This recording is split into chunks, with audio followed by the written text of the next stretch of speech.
Okay, that a person should always be involved in the performance of doing mitzvos and of learning Torah. La'olam yasok adam batov or mitzvos v'afa pisha lo lishma, even if you're not doing it for the right reasons. And we'll talk about what that means, not doing it for the right reasons, but that's what the Gemara says so far. That's how the Gemara understands shelo lishma. Why? Because shemitok shelo lishma ba lishma, because if you do something for the wrong reason, but you get accustomed to doing it, ultimately you will come to do it for the right reason. How do we know that? How's that connected to anything that we're talking about? I mean, I'm sure we've all heard of the expression "mitoch shelo lishma ba lishma," and sometimes we use it. I know that we use it with our children who are davening. Our kids say, "What I have to daven in school for?" And I don't know, it's not so meaningful. Blah blah blah. And what do we say? Mitoch shelo lishma ba lishma. You daven now, and it will ultimately become more meaningful. Hopefully, that's true. But what's the connection to Bilam? So the Gemara says, Shaharei bischar membeis karbanos shehikriv Balak malach Moab. Balak offered 42 karbanos, right? We mentioned the 42 last week in the context of the 42 children. Here, the Gemara is continuing. The Gemara says Balak offered 42 karbanos, and he got a schar, he got a reward for that. Wait a second. He got a reward for that? Why did he get a reward for that? Right? So that was clearly with an evil intent in mind. He offered those karbanos in order to bring about curse to enable Bilam to curse Bnei Yisrael. So what do you mean Balak gets a schar for that? Says the Gemara, yep, he got a schar for that. What was the schar? Zacha v'yotzta mimenu Rus. Who is a descendant of Balak? Rus. Rus is a descendant of Balak. Sheyatza mimena Shlomo. And we know that Shlomo, King Solomon, is a descendant of Rus. And what did they say about Shlomo HaMelech? Shekasuv Bey, Elef Olos Ya'aleh. That he offered 1,000 olos, 1,000 karbanos. Now we know that Shlomo HaMelech did things on a relatively grand scale.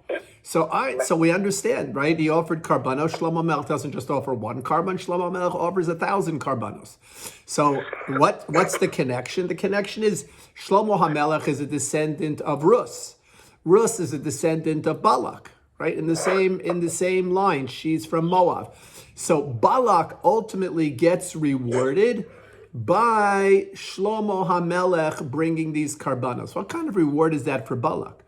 In other words, we would think that's not really a reward for Balak. So the truth is, the word reward, as it appears in the Gemara, is a little bit misleading. It doesn't mean that Balak was rewarded as a result of what he did.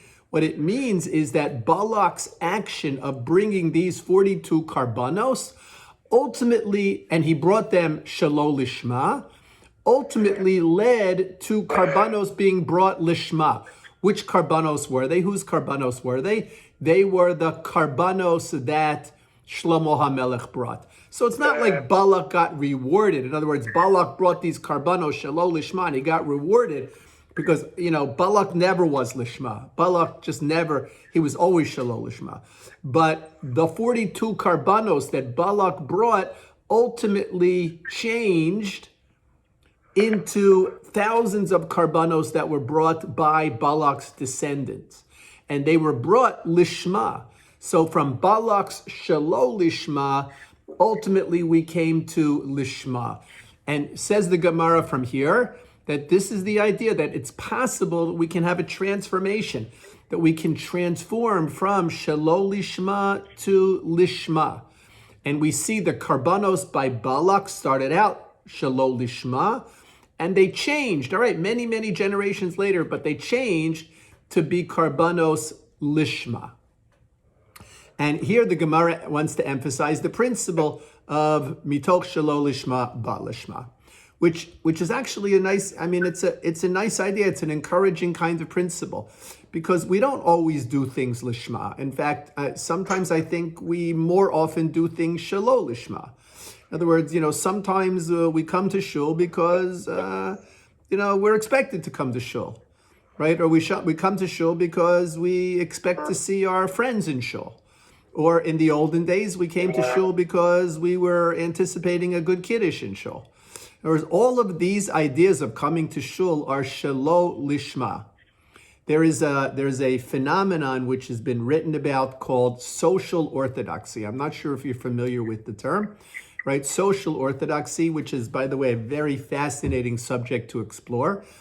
Social orthodoxy basically says that you have people who are living orthodox lives, not because they are committed to an orthodox observance of Torah and mitzvos per se, but they're living orthodox lives for social reasons. What does it mean? What do you mean they're living orthodox lives for social reasons? Because the social environment in which they've chosen to put themselves emphasizes certain behaviors. In order to fit into that world, we need to have those behaviors. So there are people who embrace those behaviors in order to fit into that world. Okay? Now, what would that mean? That would mean, let's say I go to shul on Shabbos morning. I go to the Orthodox shul on Shabbos morning. My friends are in the Orthodox shul Shabbos morning. That's where I like to go. I like to hear the chazan. I like to listen to the rabbi. I maybe get a little bit of inspiration. I like the kiddush. I like the social obligation, the social opportunities. But you know what? I'm not personally Shomer Shabbos on that level. There are people like that. That's called social orthodoxy. In other words, people who are practicing Orthodox ritual, but they're doing it because it's socially conducive. Now, when that term first came out, everybody was like, "Oh, that's terrible! Terrible, terrible, terrible, terrible." I don't think it's so terrible. To be honest with you, I don't think it's so terrible. Why? Because I think it embodies the possibility of mitoch shelo lishma ba lishma.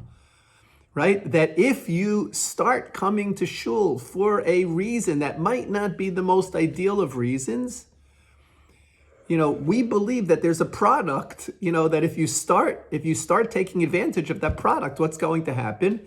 Mitoch shelo lishma ba lishma. So then ultimately you're going to come to shul for the correct reason. So I'm thrilled to have people who come to shul because of social orthodoxy. Not that we have anybody like that in our community, but were we to have people like that in our community who came to shul because of reasons for social orthodoxy, thank you, Rosie, for getting that, come to shul for reasons of social orthodoxy, what would we say? I would say, Baruch Hashem, I would welcome them with open arms, because mitoch shelo lishma ba lishma. In fact, our whole shul, the whole history of Great Neck, is based on mitoch shelo lishma ba lishma. That's the whole history of Great Neck. It's the whole history of the Great Neck Synagogue. It's the whole history of Young Israel of Great Neck. It's the whole history of the mikvah. It's the whole history of the Eruv. What do I mean? That's the whole history. So how did Great Neck Synagogue get started? Anybody know? Anybody remember? Well, I don't think anybody on this call could remember, right? But how did Great Neck Synagogue get started? This is an apocryphal story. I don't know if it's actually true. I heard it from people who claim to have been involved in it. How did Great Neck Synagogue get started? Great Neck Synagogue was a breakaway. It was a breakaway from Temple Israel. The first people who got together to form Great Neck Synagogue broke away from Temple Israel. Why did they break away from Temple Israel? Anybody hear anything? Ever hear this apocryphal story? So the way the story was told to me by people who were involved in it, now granted it's a long time ago, and perhaps their memories were a little bit dimmed with the passage of time, but they traced it back to a particular Simchas Torah at Temple Israel. Remember back in the day on Simchas Torah, what did the kids used to get? Apples. They used to get apples, but it wasn't just the apples. What else did they get? Candle in the apple. Candle. What? The flag. They got these flags. Remember? Israeli flags. Right, remember these Apple flags, these wooden flags that we don't give out today because it's a lawsuit waiting to happen, right? These wooden flags with an apple stuck on top of the flags. That was standard Simchas Torah. I remember growing up with that.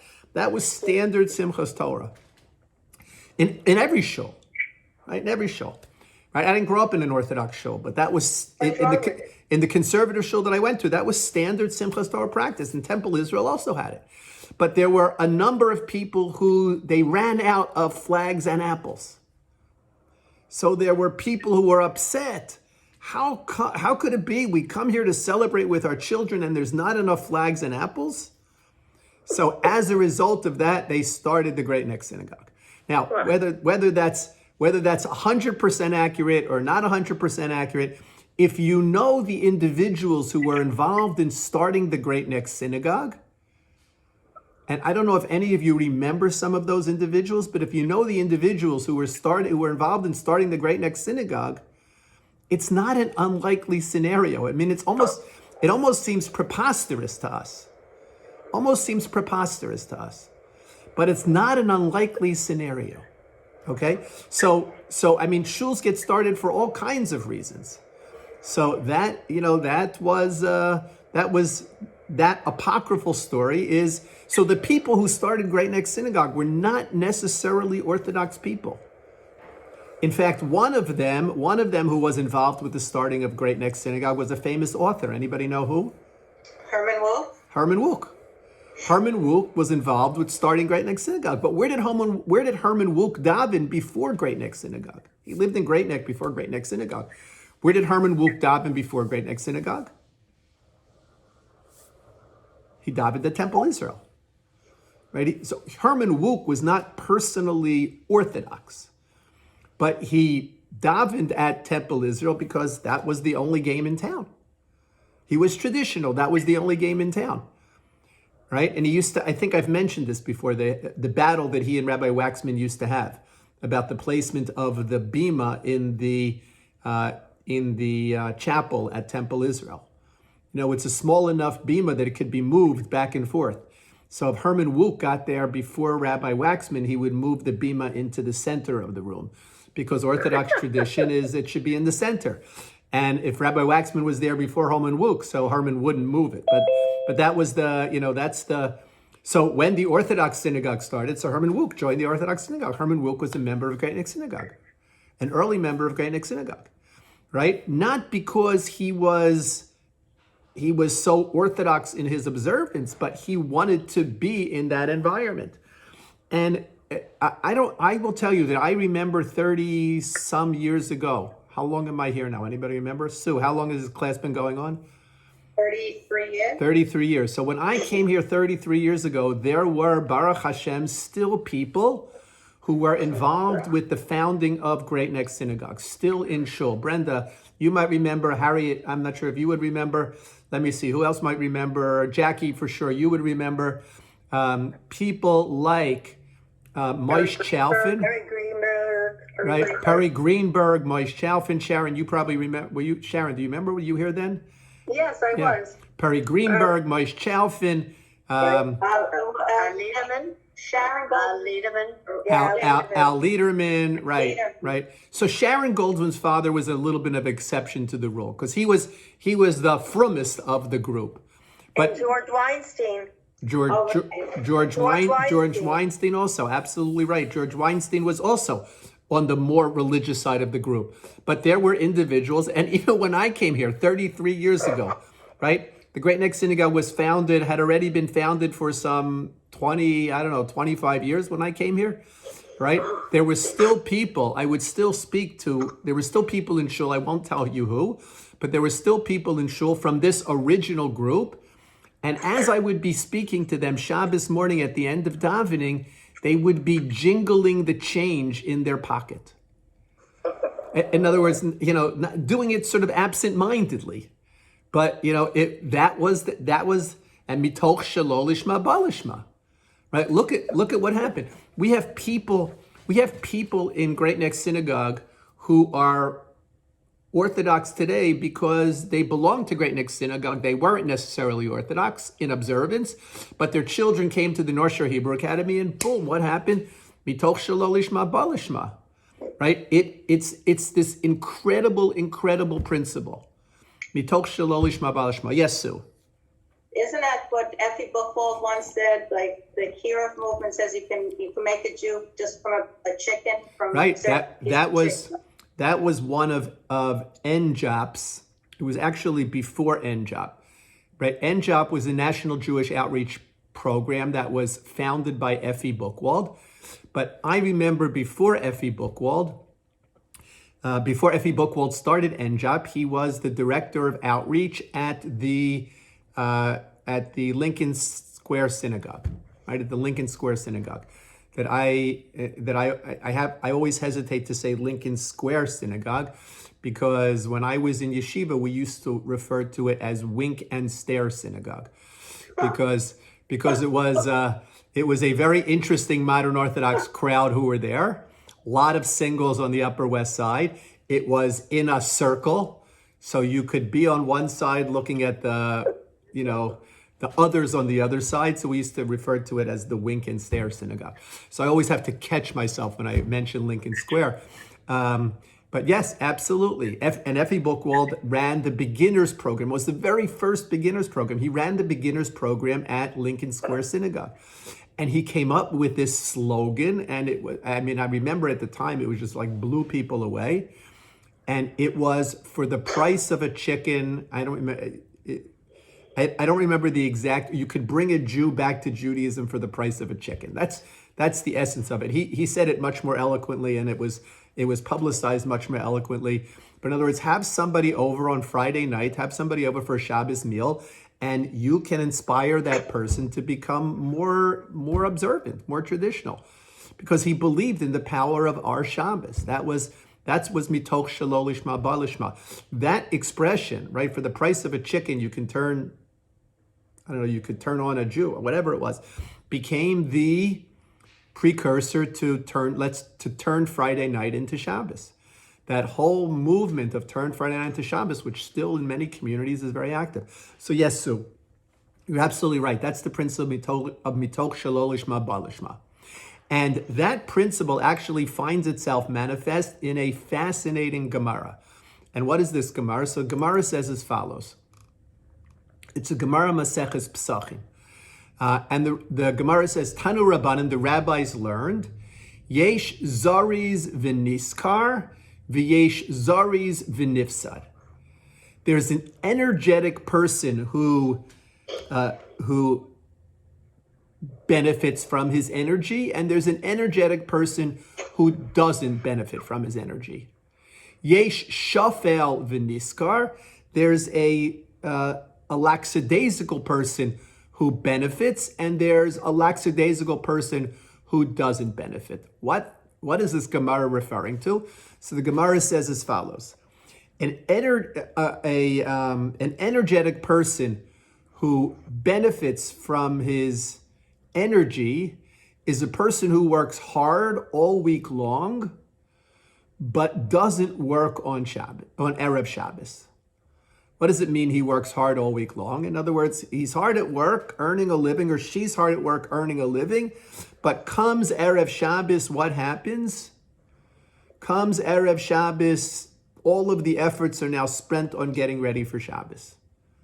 For people who work full-time, if you ever talk to people who work full-time, who cut back to part-time, and they get Fridays off, it's a whole new life for them. Just a whole new life. Because everybody, if you work full-time, you're constantly thinking, when am I going to cook for Shabbos? I have to cook Thursday night for Shabbos. I have to cook Wednesday night for Shabbos. When am I going to cook for Shabbos? Because I'm going to get home, especially at this time of the year, I'm going to get home 10 minutes before Shabbos. I have to be all ready to roll. And then they get Friday off. It's like a gift from Shamayim. So people who are energetic and work all week long, but take Friday off to prepare for Shabbos, the Gemara says, that's a high madrega, right? They get a schar for that. But people who work all week long and also work on Friday, in other words, don't make the time to prepare for Shabbos, so they don't get such a good schar. They don't get such a good reward. That's the energetic who wins and the energetic who loses. And then they have the lackadaisical who wins and the lackadaisical who loses. What's the lackadaisical who wins? The lackadaisical who wins is a person who's lazy all week long, doesn't work, and they don't work on Friday either, so they have time to get ready for Shabbos. The lackadaisical who loses is somebody who doesn't work during the week, and Friday they decide to work. So they've lost from that perspective. And then the Gemara brings a very sexist statement. Which Gemara? It's the Gemara Maseches Psachim. And I'm being very open here to say, get back to my husband one day. to say it's a very it's a very sexist statement, but obviously it's reflective of the values of the values of the time. And what does the Gemara say? So the Gemara there says, Amar Rava, says Rava, Hani Noshe de Mechuza. There are these women living in this town of Mechuza. And Afal Gav de lo Avdin Avedita Bimale Shabbata Mishum Mifunakusa, right? Even though they didn't work on Erev Shabbos because they were Mifunakos. What's a person who's a Mifunak? Anybody know? Pampered, spoiled. All right. Pampered and spoiled, right? In other words, these are women who they were, as the Gemara says, they were pampered, they were spoiled. They didn't need to work. So Erev Shabbos, they didn't work. So they got a schar for that, says Rava. In other words, Rava says they get to be up here for that. They're not working the rest of the week either because they're pampered and they don't need to work the rest of the week. True, einachinami, and they didn't work on on Friday afternoon, on Friday either. They get ready for Shabbos, but the very fact that this was their lifestyle, so they nevertheless got a schar for that. And Rava says that what do we call this? We call this mitoch shelo lishma ba lishma. Hang on a second. I think Rosie Friedman just got kicked off. Hold on. Okay, my apologies. So that's what the Gemara says. So the Gemara says, why are these women? I mean, these women are not working. They're pampered. They don't need to work. I mean, it could be men as well, but the Gemara Rava uses the example of the women of Mechuza. That what? So they're pampered. They didn't have to work. So if they didn't have to work, why would they get a reward on Friday for preparing? I understand somebody who works all week long and they have to work and they stop working on Friday. Okay, that's a great level. I understand someone who's lazy, who doesn't work during the week, so they're still lazy on Friday. Okay. Here these women were pampered. They weren't working because they were lazy. They were working because they didn't need to work.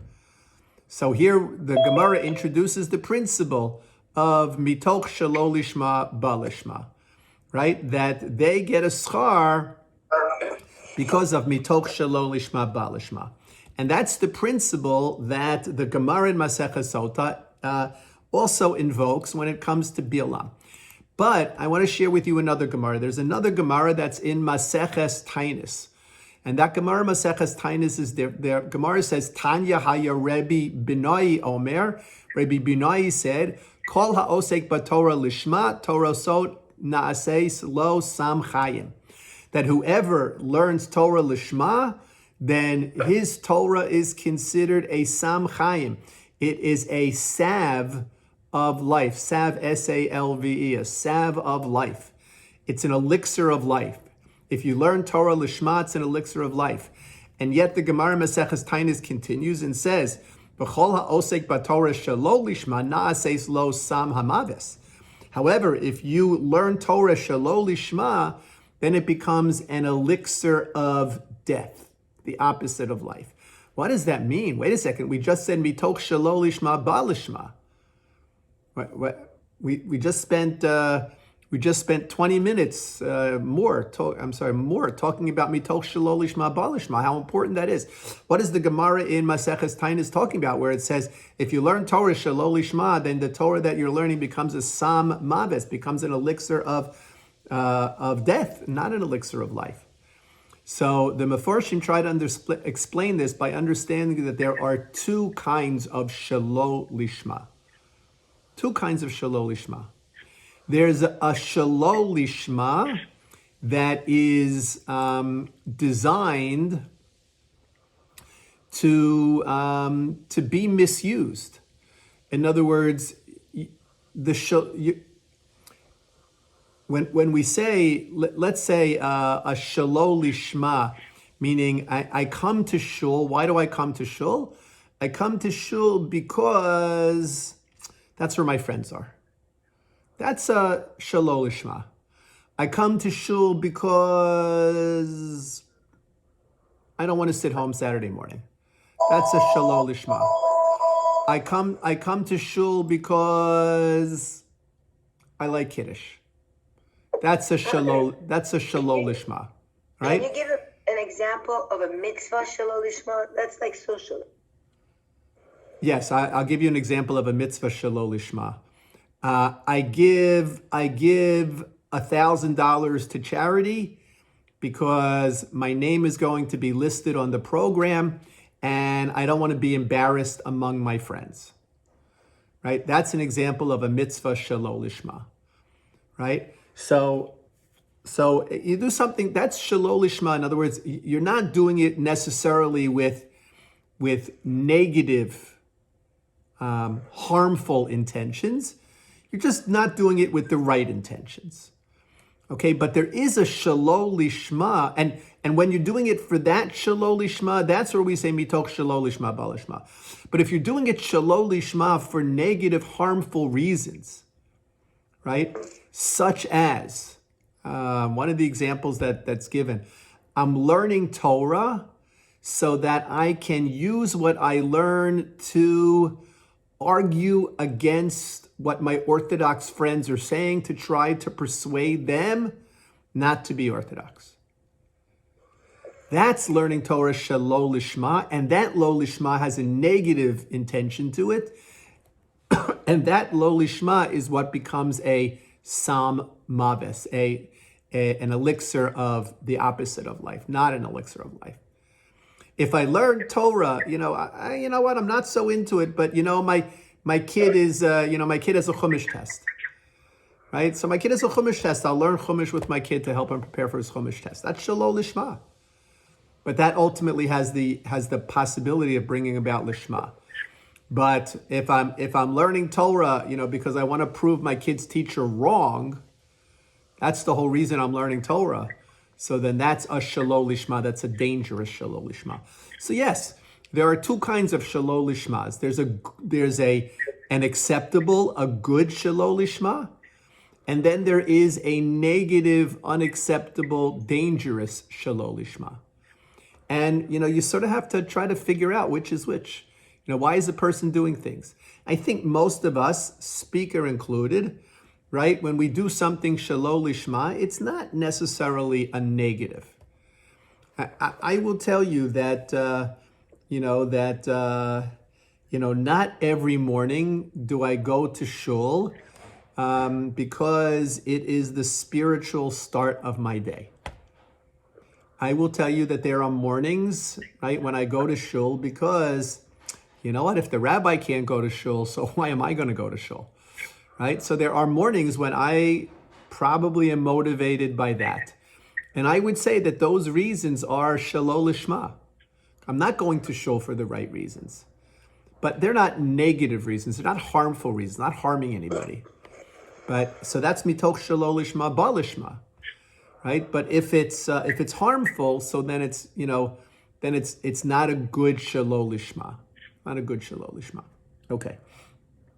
Got it? Questions? Any questions?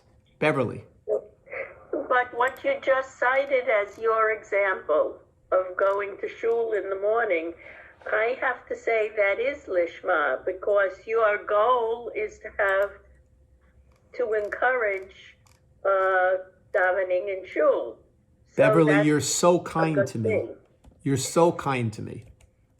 Right? So it's like the father the parent who learns with his child or her child, and still, because they want the child to learn and they're encouraging the learning. So some of those instances are, I think, have a lishma element. So Beverly is my defender today, and I thank you. Not only yours, right?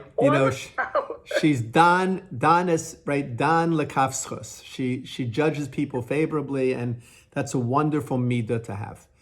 I don't necessarily feel so good about myself when I do that, but Beverly, I'm going to think of you, Can I call you like at 6 a.m. just to give me chizuk, right? No, no. Right. So that's the idea of mitoch shelo lishma ba lishma. Thelma, yes. So I don't remember which big rabbi, but once Aaron told us it was Purim, and one of this big rabbi, Hasidic rabbi, one of the students dressed up like him and acted like him. And the Rav himself starts to cry. I don't know if that's the right story. And they tell him why. He says, because now I see myself. Sometimes I do go to shul with that look, but sometimes I look the role, but really inside me, it's not there. And look how everybody thinks I'm like this holy Nice, things. nice story. Nice story. You Okay, never know the connection.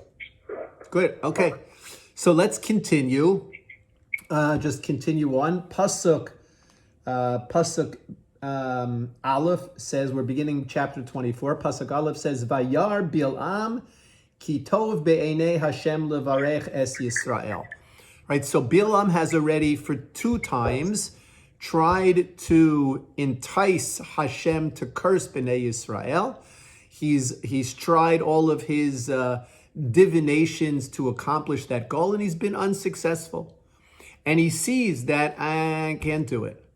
Right? Vayar Bilam sees that Kadosh Baruch Hu is not going to let that happen. Ki tov be'enei Hashem levarech es Yisrael. And therefore, v'lo halach kefa'am b'fa'am likras nechashim. This time, this third attempt, he's not going to do it like he's done it the previous 2 times, to embrace some kind of divination. Vayoshes el hamidbar panav. He turns his face towards the desert. What precisely is going on here? So we need to understand this pasuk.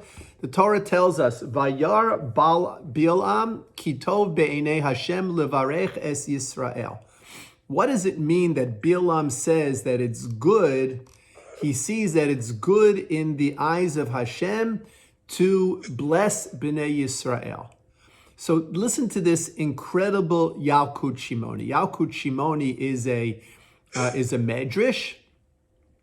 And on this pasuk, Vayar Bilam Kitov, right, when Bilam sees Kitov, that it's better that Hashem, Kitov Beinei Hashem Levarech Es Yisrael, Zeh She'amar HaKasub, the Medrash says, and often what happens is a Medrash will bring another pasuk and relate it to something here. So the Medrash says this is referring to Bilam HaRasha. Why? Shehu Moneya Milevarech Es Yisrael, because he tried to prevent himself from blessing Bnei Yisrael. And what happened? And he was unsuccessful and wound up giving them a bracha.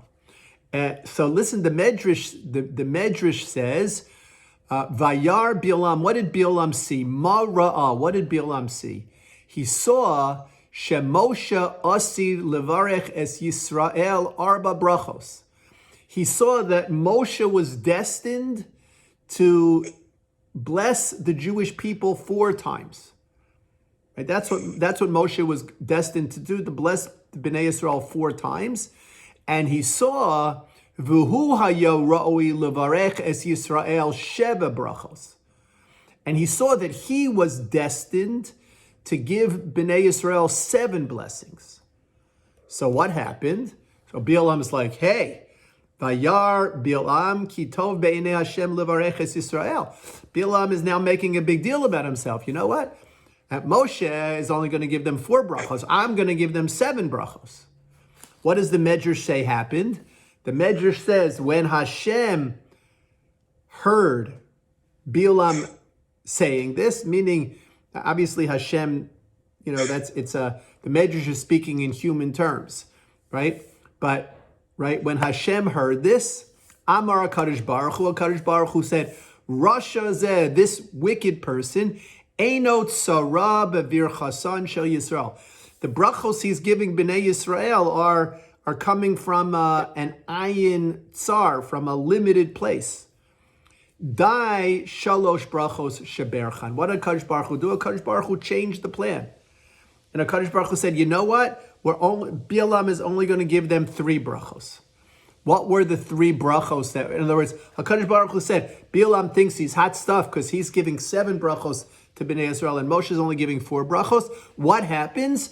HaKadosh Baruch Hu changes the plan and now Bilam only gives 3 brachos because Bilam didn't consider these brachos as important. So he only gives 3 brachos and Moshe Rabbeinu does better. Moshe Rabbeinu gives 4 brachos. So where are the 3 brachos that Bilam gives?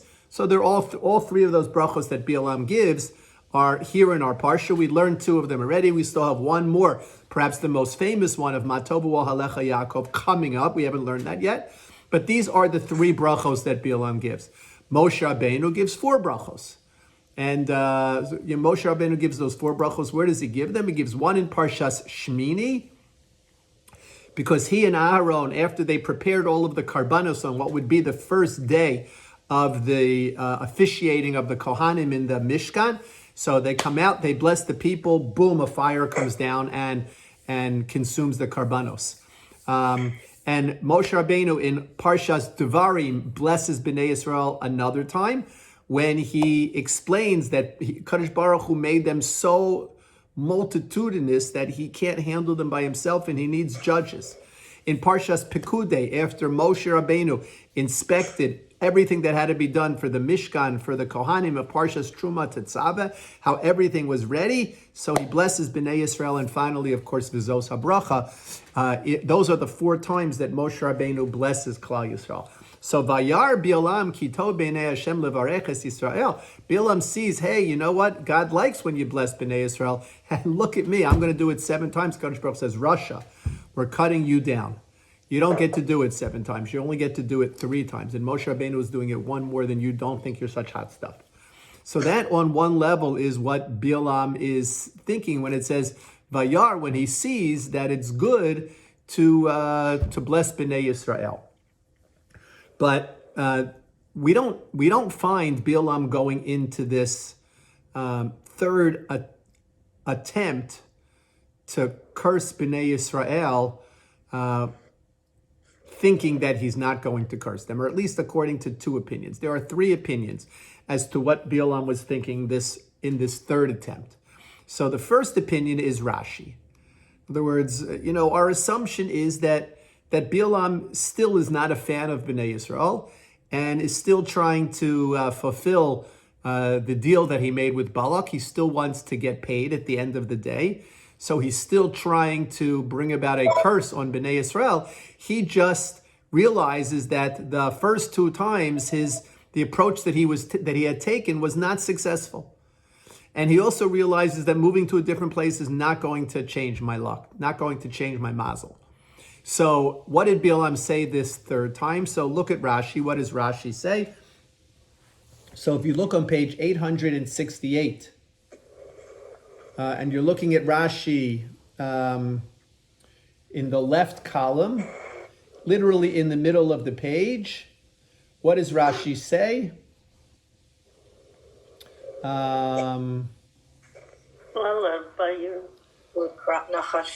Yeah, but v'lo halach kepam b'fam likras nechashim. What does Rashi say? L'nachesh, to do his divination.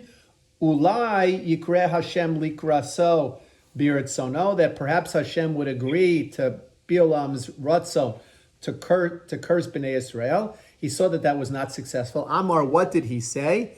So Amar, rotze v'lo rotze akalaleim. All right, so there's a ksav yad, there's a manuscript, the Rashi manuscript, actually several Rashi manuscripts, that changes that to say rotze v'lo rotze likalalam. That I can't get a Kadosh Baruch Hu doesn't want to curse them. So I see already that Kadosh Baruch Hu doesn't want to curse Bnei Israel. So what am I going to do? I'm stuck.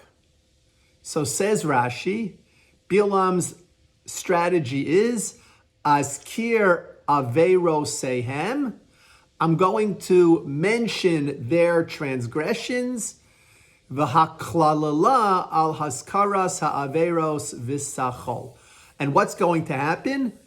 And when I bring their transgressions before Hashem, when I remind Hashem of their transgressions, so then Hashem is going to curse them. In other words, not because I know the moment, not because any of my divinations. I'm just going to say, by the way, Hashem, these people worship the Egel HaZahav. And we see that here because where did Bilam look? Look at what the pasuk says. Vayashes es hamidbar panav. Bilam turned his face to the midbar. Rashi says, what do you mean he turned his face to the midbar? He referenced the midbar. What do you mean he referenced the midbar? According to Rashi, he referenced the transgression of the midbar, which was the transgression of the Egel HaZahav. So Bilam's approach here is a little bit different, says Rashi. Bilam's approach is, I'm not going to try to get God to curse them. I'm just going to mention their Averos, and hopefully that will bring upon them the curse. That's Rashi. There's a second approach, and this approach is by Shadal. Shadal Reb Shmuel David Luzzato, who was an Italian rabbi, lived in the early 1800s. And what does he say?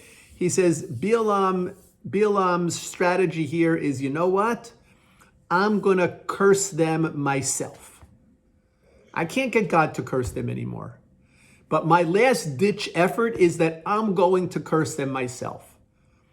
If that's the case, asks Shadal, if Bilam is going to curse them himself because he realizes that Hashem is not going to curse them, and he's going to try to curse them himself, he's going to try to muster the power to curse them himself. So Shadal asks the question, so why does he have to do this whole charade with the mizbechot and with the sacrifices? Why does he have to do all of that? Shadal says because he doesn't want Balak to think that Bilam doesn't have the ability to force God to curse Bnei Yisrael. So he goes through the motions, right? He has him build the mizbechot. He offers the karbanos. So that Balak is looking, Balak is saying, oh, he's still trying to get God to curse them. And Bilam's hope, his inner hope, his strategy here, according to Shadal, is, you know what? I'm going to have to curse them myself, because my attempts at getting God to curse them have been failures. And finally, there's a third approach. And the third approach here is the approach of the Rashbam. And what does the Rashbam say? The Rashbam says that at this time, Bilam realized that he had no chance of cursing Bnei Yisrael, not convincing God to curse Bnei Yisrael, not cursing them himself. And the Rashbam says, what was his goal? Elame'ata niskavein levarchem belev shalem. According to the Rashbam, Bilam is about tshuva. According to the Rashbam, Bilam at this point recognizes that he is powerless to either get God to curse them or to curse them himself, and therefore he decides he's going to give them a bracha.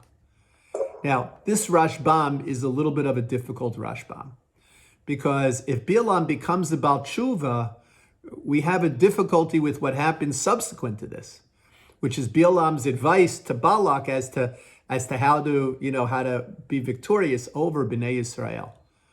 So in order to explain this in accordance with the Rashbam, you have to say that Bilam, even though he blessed Bnei Yisrael, Bilam was still hoping he could get paid protection money for protecting Moab. So this is his strategy to protect Moab. But as far as cursing Bnei Yisrael, he realizes that he has no chance. So now he actually comes to bless Bnei Yisrael. So according to the Rashbam, you have to say it's not a contradiction. In other words, he's going to bless Bnei Yisrael, but let the blessing of Bnei Yisrael stay over there, right? Bless the Tsar and keep him far away from us, right? Let the blessing of Bnei Yisrael be not here in Moab. Let it stay over there. So that's the idea. That's the way to appreciate the Rashbam and to understand them. Okay, so these are three potential approaches to how we understand Bilam's strategy when it comes to this final time. Now, you actually see something interesting, and that is if you look in Pasuk Beis. What does it say? Vayisav Bilam es einav. Bilam lifts up his eyes. Vayar es Yisrael, and he sees Bnei Yisrael. Shochein lishvatav by their encampments, and we're going to talk more about what this means. Vatihi alav ruach Elokim. And what happened? Boom! God and Bilam are interacting. Previously, in the previous attempts, right? Previously on 24, in the previous attempts, it brings back good memories, Sue. In the previous attempts, what do we say? In the previous attempts, Bilam offers the karbanos and then he has to move away and he says, perhaps God will appear to me. Remember, we used the term vayikar as opposed to vayikra. Okay, it was all like Bilam was not so sure. I prepare myself to bring the 21, the 14 karbanos each time, 14 karbanos. And so what happens? So now when Bilam is realizing that he can't curse Bnei Yisrael, it is not going to happen. Vayar ki tov b'nei Hashem levarech es Yisrael. Once he accepts that, boom, what happens? Kadosh Baruch Hu appears to him right away. Kadosh Baruch Hu appears to him and there's no wait, there's no delay, it's not a happenstance. HaKadosh Baruch Hu manifests himself to Bilam. Once Bilam realizes that he's not going to be able to curse Bnei Yisrael, HaKadosh Baruch Hu right away manifests itself to Bilam, as the pasuk says, "Vatihi alav ruach Elokim." Right away, the spirit of Elokim was upon Bilam. So what we have here is a very interesting, backdrop, a little bit of an interesting introduction to Bilam's most famous bracha for Klal Yisrael, which is Ma Tovu Ohalecha Yaakov. And what we'll have to talk about is actually this bracha has found its way into the Siddur more than any of the other brachos that Bilam mentions. So why is that? We're going to have to try to focus on that a little bit. Pasuk Beis, Vayisa Bilam es einav, Bilam lifts up his eyes, Vayar es Yisrael shochein lishvatav. And what does he see? He sees Yisrael shochein lishvatav.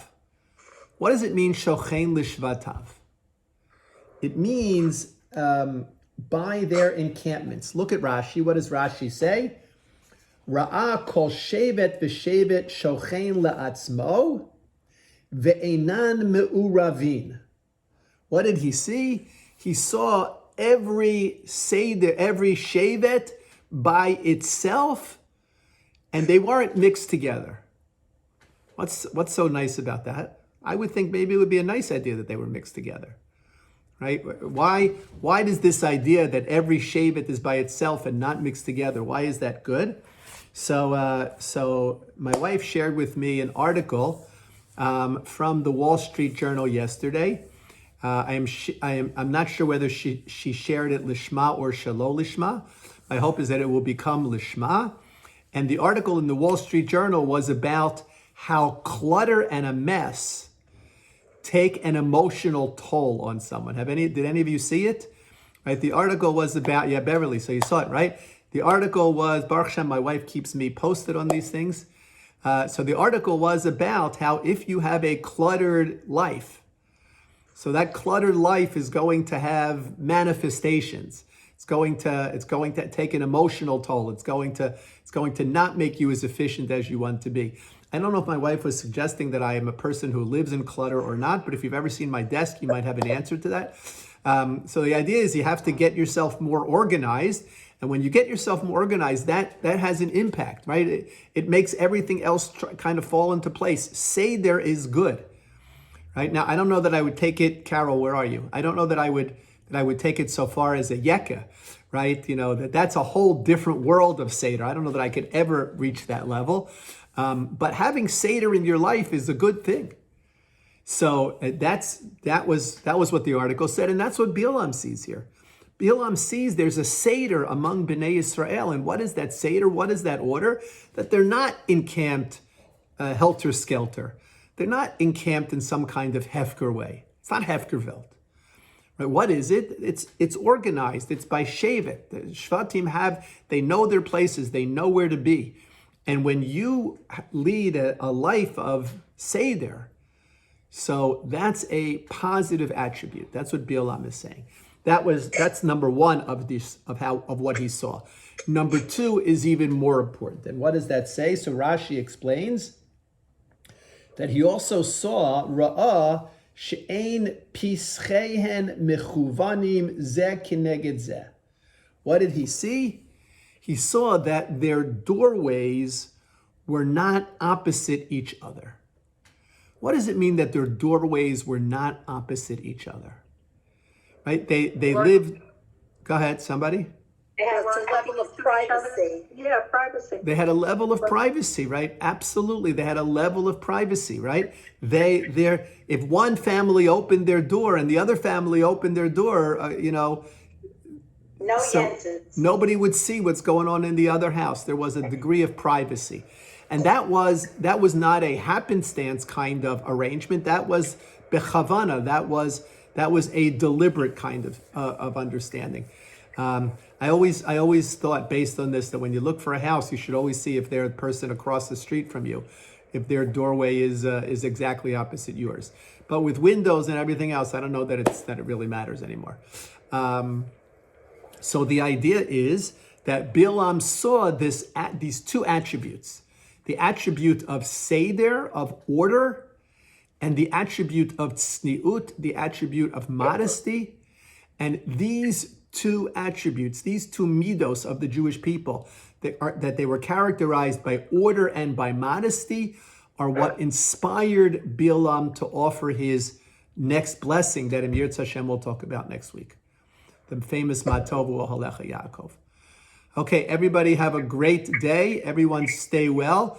If there's anything that I can do to help anyone, if you're over 65 and you can't, if there's some way I can help you to get a vaccine, or you need your parents. Beverly, you didn't get? No, Frank and I can't manage to sign up. Okay, Beverly, Brookdale Hospital, there's no sign up necessary. Brookdale Hospital, you can go, and you can. Where is it? It's in Brooklyn, right? Brookdale Hospital in Brooklyn. You can go, and you don't have to wait on. You have to wait online, but you don't have to make an appointment. Right? You should just double Do I check. call them, or I don't even. Here, people just went yesterday and they were taken. You don't have to. You don't have to call. You just go. Do they give the second appointment as well? They give a second appointment. When you get your first shot. They give you a second appointment. How long you wait in the line? What?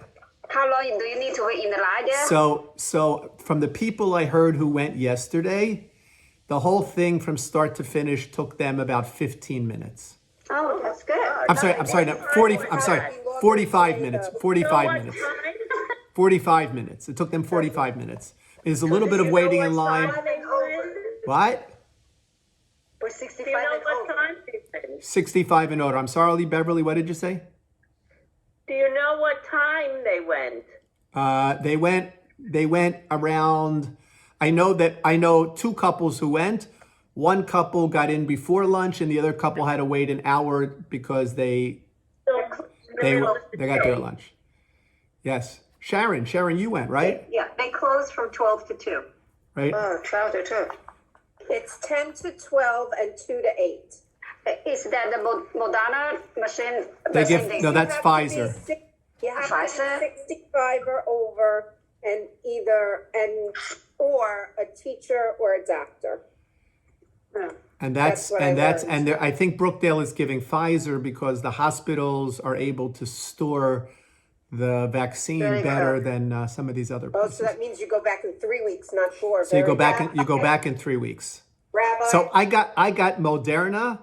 So they gave me a date, but I don't have an appointment. You have to make an appointment. That's what Brenda, we were talking about earlier. Sue. Rabbi, Yes, Sue. here. I went, they closed at 8 p.m. last night. I left at 6:30. I was the last person at Wyckoff Hospital in Brooklyn, Yeah. where there was no appointment hello. necessary. But, Hello? and they have valet parking and Rita? there was no wait. The only wait was to wait for the Rita? pharmacy to bring the vials upstairs. Afterwards, it was 1, 2, 3. And everybody was over 65, but they made an announcement that as of today, you need to make an appointment. I think yesterday they were just flooded. So Wyckoff Hospital, it's sort of How way do you out. spell that? W-Y? WYKOFF. It's on Stockholm Street, I think 374 Stockholm Street on the 5th floor of Wyckoff Hospital. But I like the fact that they could take your car because it's a very crowded area of Brooklyn. So. Right, I think Sharon, you had to park in the garage and walk. Yeah, Brookdale has an indoor parking and very convenient. I mean, we had to go round and round to find a spot, but we did. And you walk, there's a bridge that walks right through to the hospital. Okay, Beverly, hopefully that helps. Is that Pfizer also? Are they both Pfizer? Wyckoff was Pfizer. And Brookdale also? Is Pfizer, yes. Reverend Polikoff, thank you so much. Wait, did Wyckoff give a second appointment? They told me to come back on February 3rd. No appointment for the second shot. Just come whenever, but the earlier the better. Sharon, did you get an appointment time? There's no appointment time. You just walk in and they give you just a date, like what Sue is saying, a card for the Okay. next appointment. Okay. All right, Amir Hashem, all of us, we should be, except for those of you on the session who are 29 still, you'll have to wait a little while. But the rest of us are going to get vaccines. Thank you, Rabbi. Okay, everybody, have a good day. Thank you, Rabbi. Have a Good good day. Rosh Chodesh. Thank you very much. Good Chodesh. Thank you.